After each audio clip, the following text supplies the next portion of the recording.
It is extremely difficult to create a totally new type of haunted attraction. The basic format of any given haunted attraction anywhere in the world is the walk-through haunted house. The biggest innovation that's ever happened to the walk-through haunted house is to put people in a little cart so they can go ride through the haunted house, creating the ghost train. And that's the basis of every haunted attraction in the world, pretty much. Um, just more and more elaborate ghost trains. You can make the cart more advanced and it can move in all sorts of different directions and do different things. You can make it faster. You can put it on water. You can put it on a robot arm that's swinging people around. But at the end of the day, this is still the fundamental paradigm of almost all haunted attractions, and even like theme park dark rides in general. You even think of like something like a theme park roller coaster. It's either going to be a walk through, a themed queue with a bland roller coaster, so you have to walk through haunted attraction, or it's going to have the roller coaster just basically be a really fast ghost train. And it makes sense because this is the most efficient way of moving large numbers of people through a sort of a theme story space. But that said, there is one exception. There's one major exception, and that is in Efteling theme park in the Netherlands, where Efteling and Intamin amusement rides have done like the practically unthinkable by creating an entirely new kind of haunted attraction. In Halloween 2024, so just a few months ago, they opened Danse Macabre, which is the new haunted attraction that this is the new haunted attraction I think everyone should be talking about. Attention has been a lot of attention in North America has been given to another new theme park that has opened, but honestly, like I admit I have not been on Danse Macabre because I have not been to the Netherlands ever, let alone in the last few months. But I've been consuming like every scrap of footage, every onboard ride footage, every making a video, everything that I can about this ride. I find it absolutely fascinating because it may very well be the best haunted attraction in the world that's not in a Disney theme park, which is a pretty bold claim, especially with the attention being given to this other theme park that is opening. So, what makes it so great then? Why is this the one that we should be talking about? And what makes it so original? Well, there are really very few perfect theme park attractions. Most have at least one or two things they do really well, um, but they rarely do everything well. And usually, the largest source of disconnect for a theme park attraction, a haunted attraction, is the ride system. Often a theme park attraction is just sort of wrapped around whatever ride system they had lying around. Um, Sometimes, I mean, probably a lot of the time, the ride system was decided on first, and then they decided on a theme and wrapped the theme around this thing. We want a roller coaster, we want a flume ride, we want a dark ride, and then they make something to fit having that kind of a ride. So, like for example, the Twilight Zone Tower of Terror. I love the Tower of Terror. Ordinarily I stay away from drop rides because I have very healthy respect for gravity. Um, I would never get on like an unthemed drop ride, and even a themed one. The theme would have to be exceptional, and the theme of the Tower of Terror was exceptional. My first acquaintance with it was the one in California, so I often refer to it in past tense. Um, but it was so incredible that I not only braved going on a drop ride at all, but it actually made me interested in the source material. I was aware culturally of the Twilight Zone, but not really familiar with it when I went on the ride. But the ride is so good. It builds such an amazing, sort of spooky, unsettling atmosphere. You get Rod Serling on the TV in the library. You get those story elements when you get onto the elevator. It's fantastic. And I was so entranced with that part of the ride that it compelled me to actually investigate the TV show, which I now consider to be like my favorite TV show of all time. But all of that said, all of that said, the drop is like the weakest part of the ride. There's almost a total disconnect. Like you go through all of this wonderful spooky atmosphere and story that it builds up, and you're the star of chase ups to the Twilight Zone, and then you get in the elevator and it takes you to the Twilight Zone, and it's just going up and down really fast. That's apparently what the Twilight Zone feels like. It's just like a total disconnect. The drop is really the weakest part of the ride, the most boring part of the ride. Sure, it has the adrenaline rush, the excitement of going up and down really fast, but it's not nearly as interesting as the entire part of the ride that preceded it. Um, so there's that disconnect between the ride system and the theme of the ride. Pirates of the Caribbean works fine as a boat ride, but it works even better as a Jungle Cruise. Right? The whole boat thing works better as a Jungle Cruise because it's a cruise. That's the theme of the ride. Is the theme of the ride is that it's a cruise, whereas the theme of Pirates of the Caribbean is that you're watching pirates and you just happen to be in water. Yeah, there's a resonance between the theme of pirates and being on a boat in the water, but it doesn't have to be that. It could have been anything. In fact, the ride originally started as a walk-through wax museum attraction.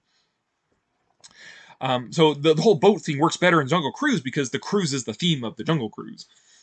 The Haunted Mansion, is the greatest haunted attraction in the world. Still the greatest haunted attraction in the world, and the Doom Buggies have become iconic fixtures of the Haunted Mansion.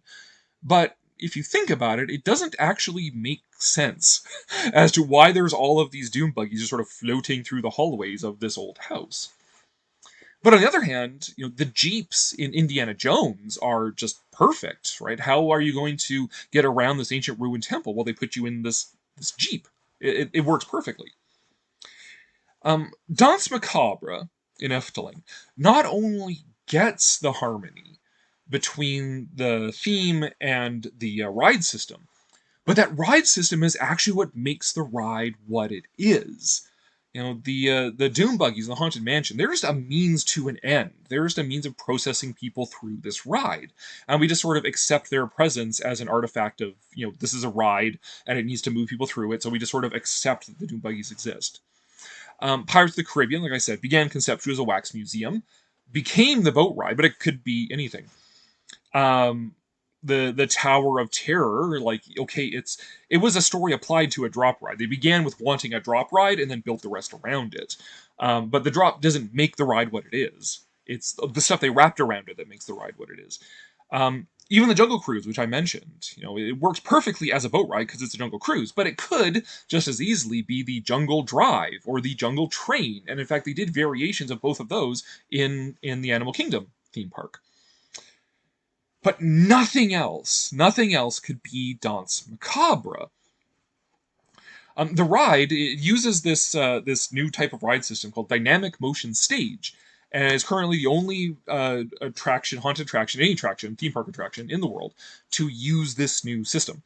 So how it works is that you have this one large turntable, and then you have 6 smaller turntables embedded into it. And then the large turntable turns, the smaller turntables can all turn. And then the large turntable can also lift, it can tilt, and it can drop. And so you have all of this motion going on, all of this swirling motion going along. And okay, fine. Okay, Corey, great. It's a teacups ride. It's just a hopped up teacups ride. It's a very innovative one. It's the biggest innovation in teacup rides in 70 years. But it's what they do with it that actually counts. So that's where the story comes into this whole thing. So the premise of the ride is that you're sort of joining the charlatan family as they track down what happened to their ancestor, an eccentric conductor by the name of Joseph Charlatan, who disappeared on a Friday the 13th in 1879. Him and his entire orchestra went missing. They had just performed Camille Saint-Saëns' Danse Macabre for an international music competition in this ruined abbey. And after which, in the darkened forest outside of this abbey, they were consumed, body and spirit, by some kind of malevolent, like Lovecraftian entity called the Unnameable. which most often takes on the appearance of a very saleable mascot black cat. But instead of me trying to explain it and what happens in the ride, let's just watch a promotional video from Efteling, who did not pay for this. This is not paid promotion. I wish. That would be great. But let's watch this promotional video from Efteling, and you can actually see what this ride does.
Okay, so now that you've seen it, did you pick up on it? Like, did you notice what the ride was doing?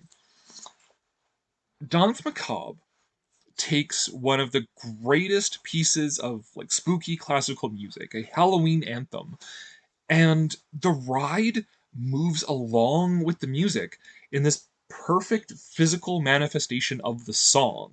Like the ride moves and waltzes like the song feels, which is absolutely brilliant.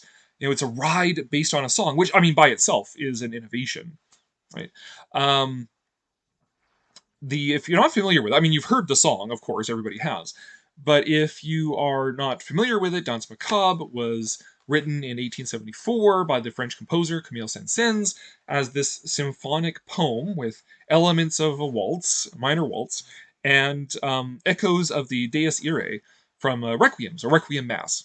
So the song is all about the dead, and the ride actually, like more or less, illustrates what the song is about, what's happening in this symphonic poem. In the song, Death is summoning forth the dead on Halloween, and he's playing his fiddle for them, his violin for them until daybreak. So the squealing violin, that is the sound of death. That is the song that Death is playing, and the plunking on the xylophone during the song, that is supposed to convey the rattling of the bones of the skeletons in there. So this song sounds like death, and it's got this like snippets of this like requiem mass in there as well. It's all about death and the dead rising, which is what the ride is about. Although they do replace death in it. If there was any complaint I would make about it, if there's any like one criticism that I have about this ride, is that they kind of over-engineered it a little bit in the story department by creating this unnameable entity. It could have just been death. They could have just stuck with death, and that would have been fine. They didn't need to invent this new thing, but I guess they wanted to attach this cat to it and have the mascot they can sell in the gift shop and whatever, which I get. But yeah, it's just brilliant, and the song doesn't just set the story for the ride, right? Like it sets the motion for it. This song is a waltz, and the ride is swirling you around like a waltz. And the levitation and the tilting of it gives that sense of it being like an otherworldly waltz, like you're swirling and waltzing around with the ghosts that are filling this old abbey.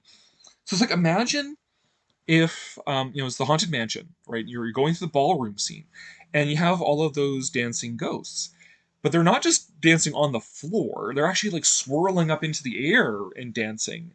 And then in your doom buggy, you go and join them, and you're swirling around with the ghosts all dancing through the air in the ballroom. That is what Danse Macabre feels like. It's just absolutely brilliant.